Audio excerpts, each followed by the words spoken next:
আসসালামু আলাইকুম। পরম করুণাময় আল্লাহর নামে শুরু করছি।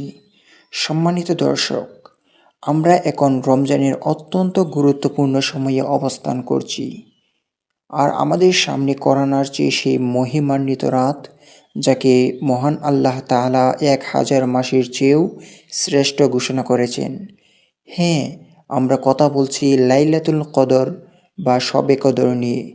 আজকের ভিডিওতে আমরা সহিহ হাদিস এবং কোরআনের আলোকে এই রাতের অসামান্য ফজিলতগুলো জানব।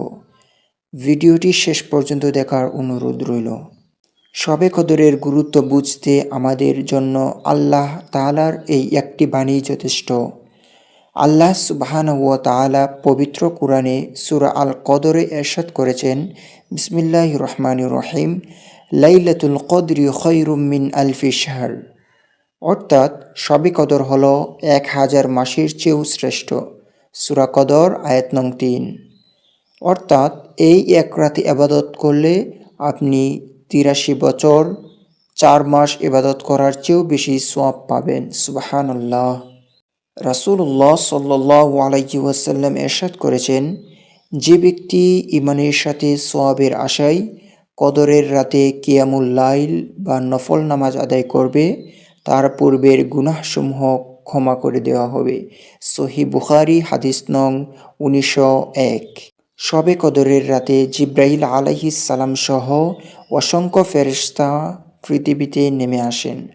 তারা ইবাদতকারী বান্দাদের জন্য শান্তি ও রহমতের দোয়া করতে থাকেন ফজর হওয়া পর্যন্ত।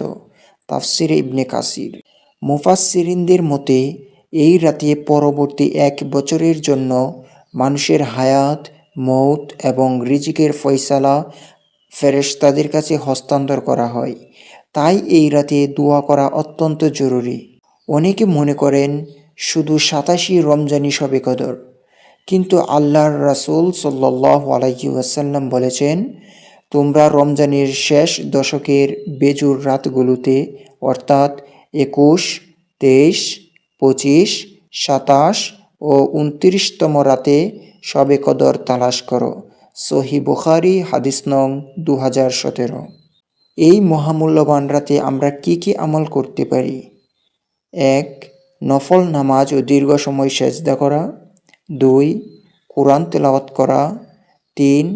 বেশি বেশি ইস্তেগফার বা তাওবা করা। সবচেয়ে গুরুত্বপূর্ণ আমল হলো সেই দোয়াটি যা রাসূল সাল্লাল্লাহু আলাইহি ওয়াসাল্লাম হযরত আয়েশা রাদিয়াল্লাহু তাআলা আনহাকে শিখিয়েছিলেন, আল্লাহুম্মা ইন্নাকা আফুউন তুহিব্বুল আফওয়া ফা'ফু আন্নি। অর্থাৎ, হে আল্লাহ, আপনি ক্ষমাশীল, ক্ষমা করতে ভালোবাসেন, অতএব আমাকে ক্ষমা করুন। তিরমিজি শরীফ হাদিস নং 3513। প্রিয় দর্শক, রমজানের এই শেষ দিনগুলো হেলায় হারাবেন না। হয়তো এটাই হতে পারে আমাদের জীবনের শেষ শবে কদর। আল্লাহ আমাদের সবাইকে এই রাতের পূর্ণ বারাকা দান করুন। ভিডিওটি ভালো লাগলে লাইক দিন এবং সদকায়ে জারিয়া হিসাবে অন্যের সাথে শেয়ার করুন। মদিনা ওয়ালা নেটওয়ার্কের সাথেই থাকুন। আল্লাহ হাফেজ।